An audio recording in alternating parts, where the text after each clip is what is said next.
Vous avez sûrement déjà trouvé sur internet des vidéos incroyables qui racontent des délivrances divines au cours desquelles des personnes échappent de peu à de graves accidents et en ressortent indemnes. Certains attribuent cela à la chance, tandis que d'autres croient que ces délivrances sont l'œuvre des anges de Dieu. Mais ces êtres célestes sont toujours autour de nous, il leur est possible d'intervenir non seulement dans des situations individuelles, mais aussi dans des événements à plus grande échelle, comme les conflits entre nations.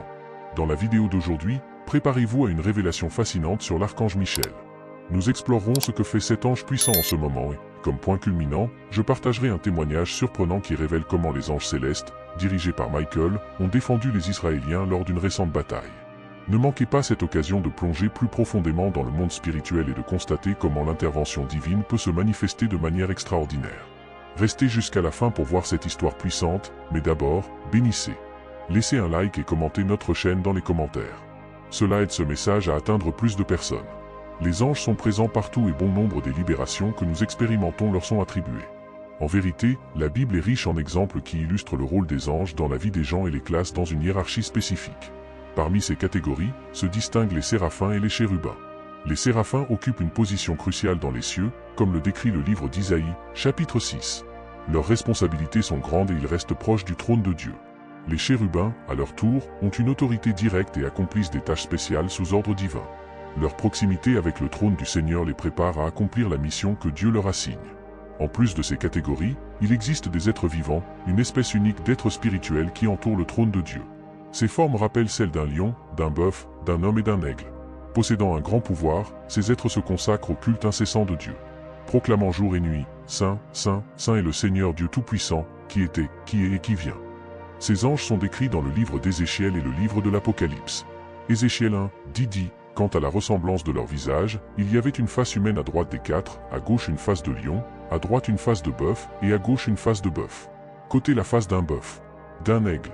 Dans Apocalypse 4, 7, Jean le décrit ainsi. Le premier être vivant était comme un lion, le deuxième était comme un bœuf, le troisième avait une face comme celle d'un homme, le quatrième était comme un aigle. Parmi les dirigeants angéliques, l'archange Michel se démarque. Les passages bibliques le concernant révèlent qu'il occupe une position de leader parmi les anges, étant plus puissant et détenant une plus grande autorité. Michael a joué un rôle crucial dans la confrontation lors de la dispute sur le corps de Moïse. De plus, c'est lui qui dirigera l'armée céleste dans la bataille contre le dragon, comme décrit dans le livre de l'Apocalypse, chapitre 12, 7. Dans la bataille au ciel, Michel et ses anges se sont battus contre le dragon, et le dragon et ses anges se sont battus. Ce leadership souligne son importance et sa proéminence sur la scène angélique. Cependant, ce que vous ne savez peut-être pas, c'est que l'archange Michel, en plus d'être une puissante figure angélique, joue un rôle extraordinairement spécifique dans le paysage spirituel, la protection de la nation d'Israël. Dans le livre de Daniel, chapitre 10, verset 21, il est souligné que l'archange Michel est le prince céleste d'Israël. Le chapitre 12, verset 10, du même livre, réitère sa position de grand prince qui protège son peuple. Cela implique que la nation d'Israël a un ange gardien dédié qui est actif depuis des temps immémoriaux dans la sphère spirituelle de cette nation. Ces actions englobent non seulement le bien-être des personnes qui y vivent, mais s'étendent également aux contextes économiques, culturels et même aux conflits entre nations, protégeant Israël en temps de guerre. Pour élucider ce concept sur le plan spirituel, nous pouvons faire une analogie. Avec le monde physique, avez-vous déjà entendu parler du dôme de fer? Ces dernières années, Israël a été confronté à une série de frappes aériennes utilisant de puissants missiles. Ces attaques auraient causé des dommages irréparables à Israël sans une technologie remarquable appelée Iron Dome. Il utilise un système très avancé qui, grâce à son radar d'artillerie, calcule la trajectoire d'un missile ennemi et l'intercepte dans les airs, le faisant exploser avant d'atteindre sa cible. L'Iron Dome est une technologie très convoitée pour son efficacité en matière de défense antiaérienne, capable d'identifier et de neutraliser les menaces ennemies. De même, l'archange Michel travaille sans relâche au nom de la nation d'Israël, suivant les stratégies de l'adversaire spirituel et dirigeant son armée dans les royaumes célestes. Tout au long de l'histoire, nous observons un parallèle avec la pratique militaire, où chaque roi, lorsqu'il lève une armée, sélectionne soigneusement ses soldats et les prépare au combat. De plus, désigner un général pour transmettre des stratégies, des points, rendez-vous et lieu d'attaque du reste des soldats. De même, l'archange Michel assume ce rôle de leader stratégique dans la bataille spirituelle pour Israël. De cette manière, l'archange Michel opère stratégiquement de la même manière qu'un commandant militaire. Je ne peux pas concevoir que Michael soit différent parce que la parole de Dieu affirme qu'il est le chef suprême de tous les anges. Je vais maintenant expliquer pourquoi l'archange Michel reste en veille constante, veillant à ce que la nation d'Israël ne soit pas éradiquée de l'humanité. Les chrétiens maintiennent la croyance que Dieu a un plan spécial pour Israël, et cette protection est intrinsèquement liée à la seconde venue de notre Seigneur Jésus. Nous savons que le Christ a promis de revenir, mais ce retour ne deviendra une réalité que lorsque le peuple juif le reconnaîtra et l'acceptera comme son sauveur. Lors de sa présence sur terre, le propre peuple de Jésus n'a pas reconnu qu'il était le Messie, celui envoyé par Dieu.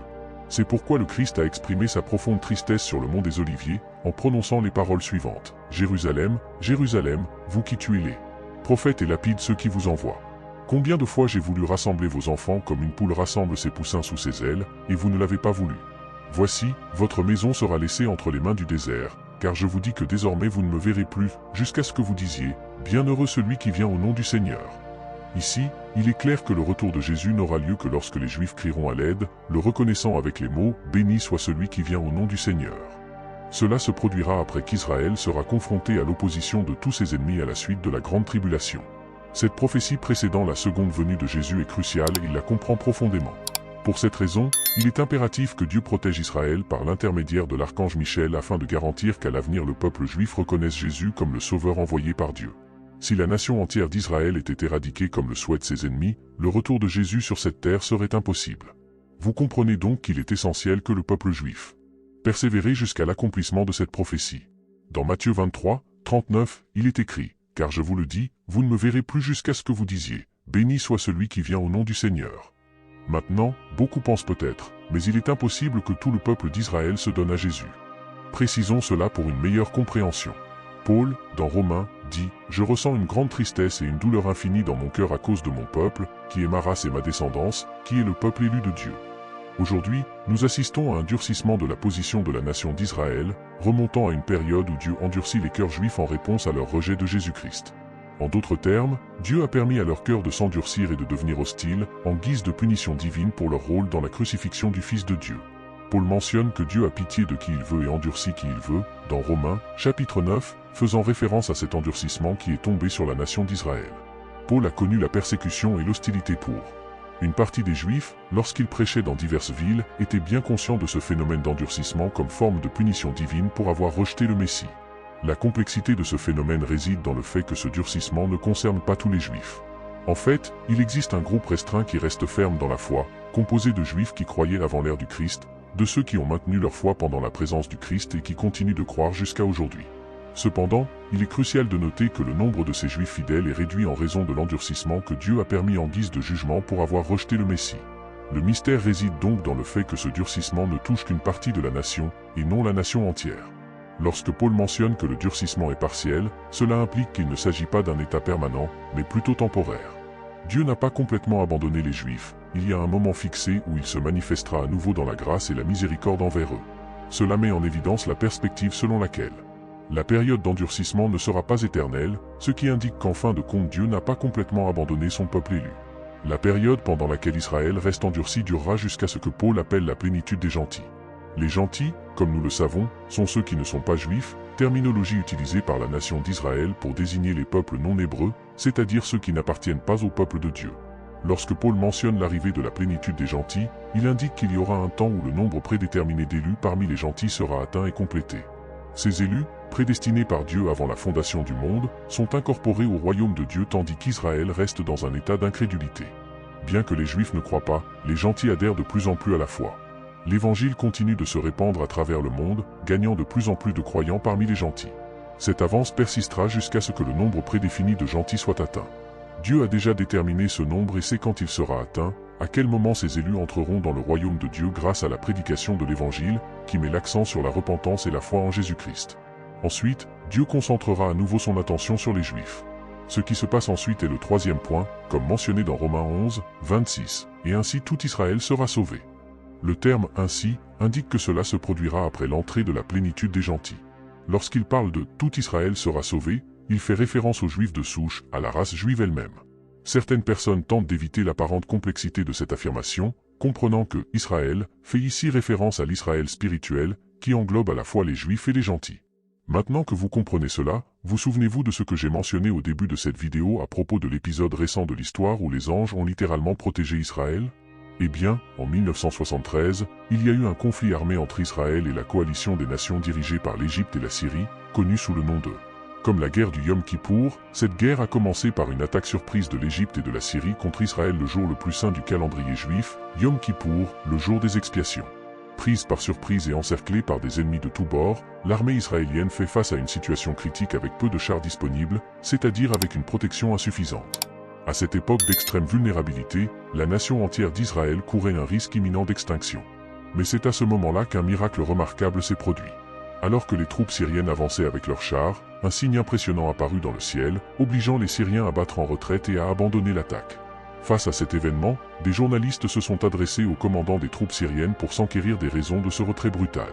Leur réponse fut vraiment surprenante. Alors qu'ils avançaient avec les chars, les soldats furent témoins de la présence de plusieurs anges volants, tandis qu'une grande main descendait du ciel leur ordonnant de cesser leur avance et d'abandonner leur attaque. Face à ce scénario céleste, les soldats ont choisi de fuir, démontrant l'extraordinaire fidélité de Dieu au peuple d'Israël. Que ce témoignage vous serve d'encouragement, chrétien ou non chrétien, puisque la Bible dit que les anges sont envoyés par Dieu pour aider tous ceux qui recevront le salut. Avez-vous déjà pensé qu'en ce moment il pourrait y avoir des anges autour de vous qui vous protègent dans toutes vos voies? Évidemment, nous ne devrions pas les prier ou les adorer, ils sont simplement là pour jouer leur rôle protecteur. Il convient de mentionner que les seuls anges qui recherchent un culte exclusif sont les anges déchus, c'est-à-dire les démons. Il est donc essentiel de comprendre que les anges nous aident mais ne sont pas soumis à nos ordres. Lorsque nous avons besoin d'aide, nous devons prier directement Dieu au nom de Jésus, car seul le Christ est notre intercesseur. Voir les paroles inspirantes de l'apôtre Paul, qui accusera les élus de Dieu? C'est Dieu qui les justifie. Qui les condamnera? C'est Jésus-Christ, qui est mort et ressuscité. Et il est à la droite de Dieu qui intercède pour nous. Gloire à Dieu, frères. Lorsque Jésus intercède, les anges viennent à notre secours et nous aident. Que ce soit dans l'Ancien ou le Nouveau Testament, nous sommes toujours témoins d'exemples d'anges travaillant en faveur des enfants de Dieu. Un exemple notable se produit lorsque Pierre a été arrêté pour avoir proclamé la parole. L'Église a prié avec ferveur et, en réponse, le Seigneur a envoyé un ange pour libérer l'apôtre. Pierre dormait profondément et l'ange a dû le réveiller en le frappant. Les menottes sont tombées de ses poignets, la porte de la prison s'est ouverte et Pedro a été libéré. Cela montre que ces êtres spirituels peuvent se manifester et venir à nous selon la volonté de Dieu. Dans le livre des Hébreux, chapitre 13, verset 2, nous sommes exhortés à ne pas oublier de faire preuve d'hospitalité, car certains ont, sans le savoir, reçu des anges. La parole de Dieu affirme que nous pouvons recevoir des anges dans nos maisons, comme le montre l'exemple de Lot, le neveu d'Abraham, qui a reçu la visite d'anges pour libérer le sien, famille de la destruction imminente de Sodome et Gomorrhe. Ainsi, en plus de compter sur les anges de Dieu dans les moments de libération, nous pouvons avoir confiance qu'il existe un général encore plus puissant que l'archange Michel lui-même. Isaïe a prophétisé au sujet du dirigeant remarquable qu'il a appelé le prince de la paix, Jésus-Christ lui-même. Dans un avenir proche, toutes les nations seront témoins de la puissance qu'il apportera, apportant la paix au peuple lorsqu'il reviendra des cieux pour régner sur la terre et triompher du mal. Jésus transcende tout ange, principauté ou puissance. Son nom est au-dessus de tous les autres noms. Par sa grâce, le Fils de Dieu donnera toujours des ordres à ses anges à notre sujet. N'est-ce pas merveilleux?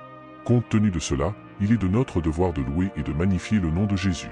Faites-moi savoir dans les commentaires si vous avez déjà fait l'expérience d'une délivrance assurée par un ange, été témoin d'un miracle ou si vous avez été réconforté par Dieu. Chacun de ces moments est une intervention angélique et partager ces expériences dans les commentaires renforcera non seulement la foi des autres, mais encouragera également davantage de personnes à faire confiance aux soins aimants de Dieu pour eux. Amen.